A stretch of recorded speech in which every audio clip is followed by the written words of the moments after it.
क्या दिल्ली में लगेगी जिन्ना की मूर्ति? रानी लक्ष्मीबाई की मूर्ति लगाने पर भड़के कई मुस्लिम। केजरीवाल की दिल्ली में वक्फ बोर्ड का बड़ा खेल। याचिका देख जज साहब को भी आया गुस्सा। मस्जिद कमेटी से कहा माफी मांगो। कई थानों की फोर्स ने घेरा शाही ईदगाह। फिर जो हुआ, क्या हिंदुस्तान की धरती पर स्वतंत्रता सेनानियों की प्रतिमा लगाने से पहले इस देश के कुछ मुसलमानों से परमिशन लेनी होगी?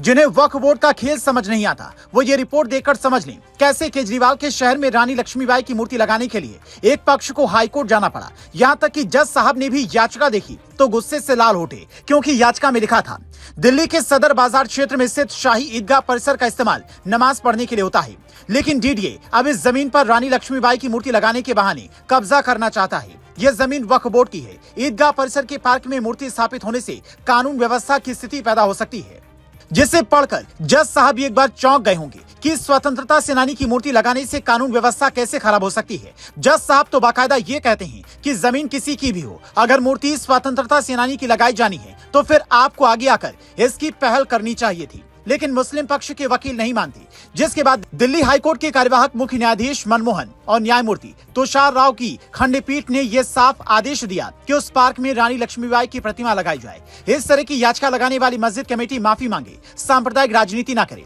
हैरानी की बात तो ये थी कि हाईकोर्ट के इस फैसले के बाद भी मस्जिद कमेटी के लोग नहीं सुधरते, बल्कि 26 सितंबर की शाम 4 बजे व्हाट्सएप ग्रुप पर एक मैसेज वायरल होता। लोगों को कहा जाता कि शाही ईदगाह पर पहुंचो। ये ईदगाह के लिए खड़े हुए कि ईदगाह की जो जमीन है वो चली गई। यहाँ हमारा बचपन गुजरा, छोटे से बड़े खेलते हुए इसी में हम बड़े हो गए। हमारे बड़ों का ही बचपन इसी में गुजरा। अब अचानक ये जगह जा रही है ना हाथ से, और जगह हमारे से छीनी जा रही है, तो इस पे हमें ही नहीं, जितने भी लोग खड़े हुए सबको दुख हो रही है, सबकी आंखें नम है। इसीलिए खड़े हुए।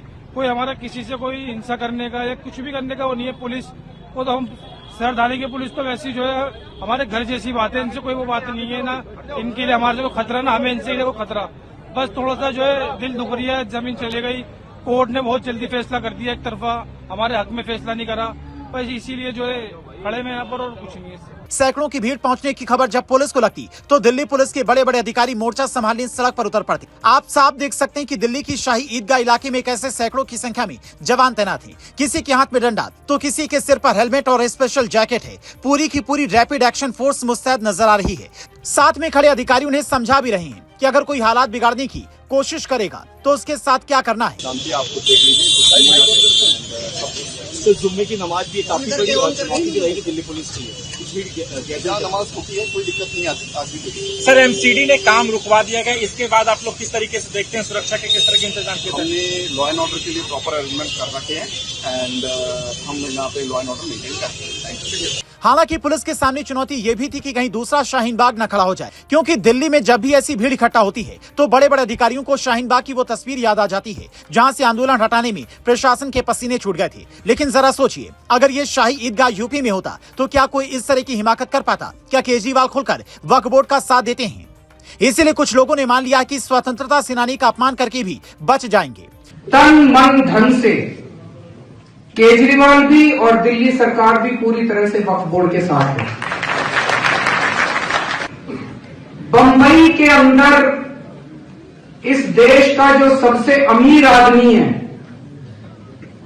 बताते हैं उसका घर वक्फ बोर्ड की प्रॉपर्टी पे बना हुआ है। गलत तो नहीं करा?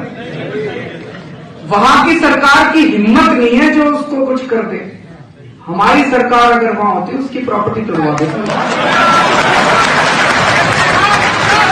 जो भी वक्फ बोर्ड को जब भी किसी चीज की जरूरत होगी, दिल्ली सरकार वक्फ बोर्ड के साथ है। लेकिन क्या ये लोग भूल गए कि केजरीवाल तो खुद को भगत सिंह भी बताते हैं? आखिर हर बात में राजनीतिक चश्मा घुसाने वाले लोगों को ये बात कब समझ आएगी कि जिन लोगों ने हमें आजादी दिलवाई, हमें उनका सम्मान करना होगा। क्या इस देश के किसी बोर्ड ने मौलाना अबुल कलाम आजाद या एपीजे अब्दुल कलाम जैसे महान हस्ती की प्रतिमा लगाने का कोई विरोध किया? फिर एक मस्जिद कमेटी ने इस तरीका बांटने वाला विरोध क्यों किया? क्या उसे इसकी सजा माफी से भी बड़ी नहीं मिलनी चाहिए?